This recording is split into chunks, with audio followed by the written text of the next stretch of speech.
Now, according to the ATS viewers, the investigation is focused on individuals who came into contact with Shehzad Bhatti through social media or other means. The agency is examining their mobile phones, digital activities and other evidence to determine whether they are involved in anti-national activities or suspicious networks. Those are the updates that are coming in on this. And Shweta continues to be with us on this. Shweta, so far, what is the evidence that has been collected pointing to?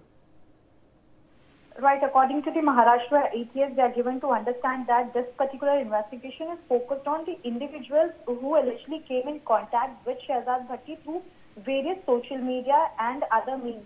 Now, ATS is also examining the mobile phones, the digital trails of their conversation and other evidences that can determine if they are involved in any anti-national activities or any suspicious networks that they have been in touch with from months or from years. So currently what ATS is doing is they are interrogating 111 individuals. That's massive in numbers, in fact, across Maharashtra. Remember, Maharashtra, there are some sensitive places like Padga where ATS has done their previous investigation also, and now when we understand that there were more than 100 individuals in touch with the Pakistani gangster Shehzad Bhatti. Now they are trying to assess that who were actually involved or indirectly involved with this particular trail. All right, Shweta, thank you for joining us with details on the case here. And viewers, let's move on.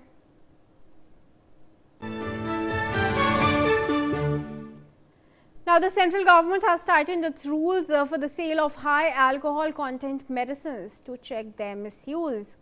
All oral medicinal formulations containing more than 12% ethyl alcohol packed in bottles or packings larger than 30 milliliters have now been brought under the stricter Schedule H1 category of the drugs rules of 1945. This means such cough syrups and health tonics, which were earlier easily available over the counter, can now only be sold against a valid doctor's prescription.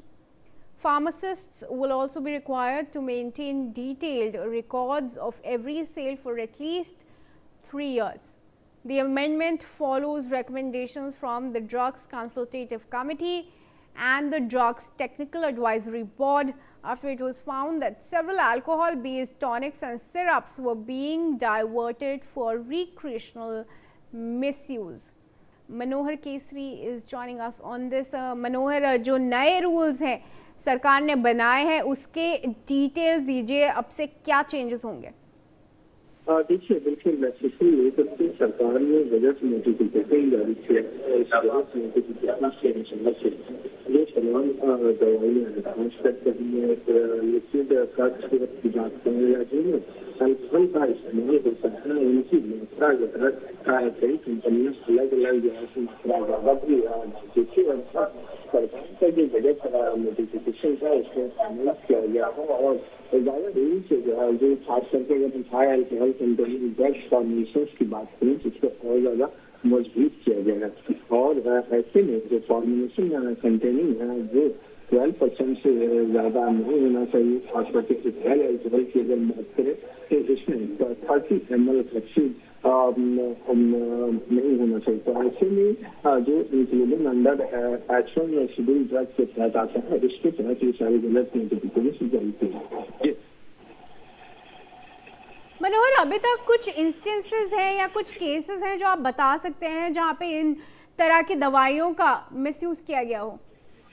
देखिए बिल्कुल अगर आपने देखा होगा कि पिछले कुछ महीनों में दो राज्य मध्य प्रदेश और राजस्थान में कई सिरप के मामले भी ऐसे इंसिडेंट्स कुछ और था। यहाँ पर जो पर्सनल इन्वेस्ट लेकिन अगर हम देखें इस स्थिति में क्योंकि डायबिटीज जैसे सारी चीजें बहुत ज्यादा होती है, जो ज्यादा मात्रा होती है और इससे लोगों को नुकसान भी पहुंच सकता है। तो ऐसी स्थिति में जब कई कंसल्टेंसी हुई, कंसल्टेंसी के बाद ये सारी चीजें बताई गई, उसके बाद उन्होंने एक्शन शेड्यूल ड्रग के तहत जो है उसे ला करके इथाइल अल्कोहल की जो है मात्रा है वो फिक्स कर दी है। जी मनोहर, धन्यवाद जानकारी के साथ जुड़ने के लिए। And viewers, with that we are slipping into a break. Stay tuned for more news updates.